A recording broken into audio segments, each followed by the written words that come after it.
ایک گھنے اور خوبصورت جنگل میں ہر قسم کے جانور رہتے تھے۔ سب جانور آپس میں اچھے دوست تھے، مگر کبھی کبھار مذاق اور بحث بھی ہوتی تھی۔ ایک دن جنگل کے جانوروں کے درمیان یہ سوال اٹھا کہ کون سا جانور سب سے تیز ہے۔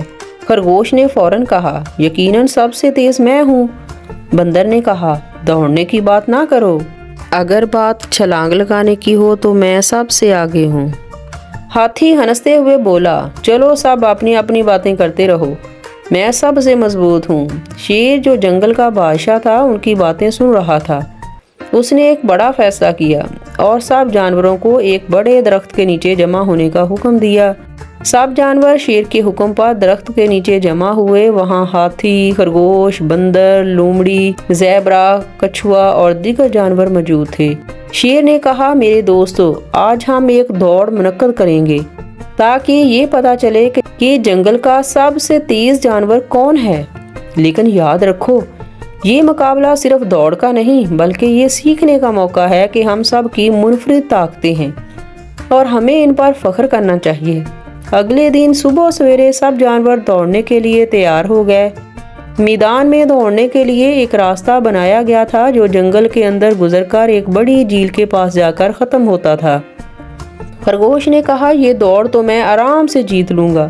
کچھوا مسکرا کر بولا، دیکھتے ہیں، میں اپنی پوری کوشش کروں گا۔ شیر نے اپنی گرجدار آواز میں دوڑ شروع ہونے کا اشارہ دیا۔ جیسے ہی اشارہ ہوا، خرگوش نے تیزی سے بھاگنا شروع کیا اور سب کو پیچھے چھوڑ دیا۔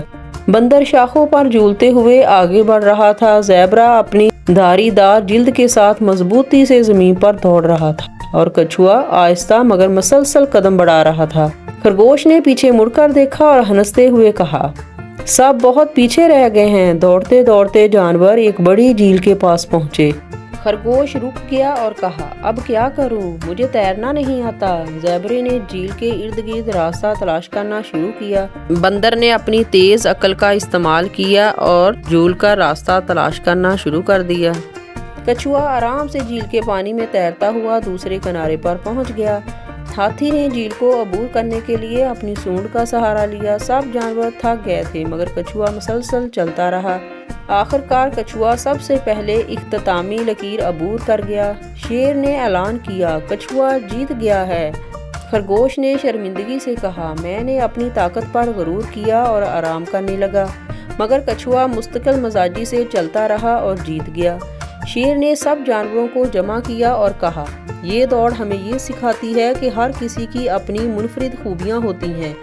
خرگوش تیز ہے، بندر چلاک ہے، زیبرا مضبوط ہے اور کچھوا صبر اور حوصلے کا مظاہرہ کرتا ہے۔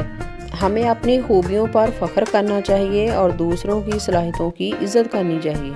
سب جانوروں نے مل کر کچھوے کو مبارکباد دی اور کہا، ہمیں ایک دوسرے سے سیکھنا چاہیے اور اپنی خوبیوں کو بہتر بنانا چاہیے۔ یہ کہانی ہمیں یہ سکھاتی ہے کہ محنت، صبر اور دوسروں کی عزت زندگی کی اصل کامیابی ہے۔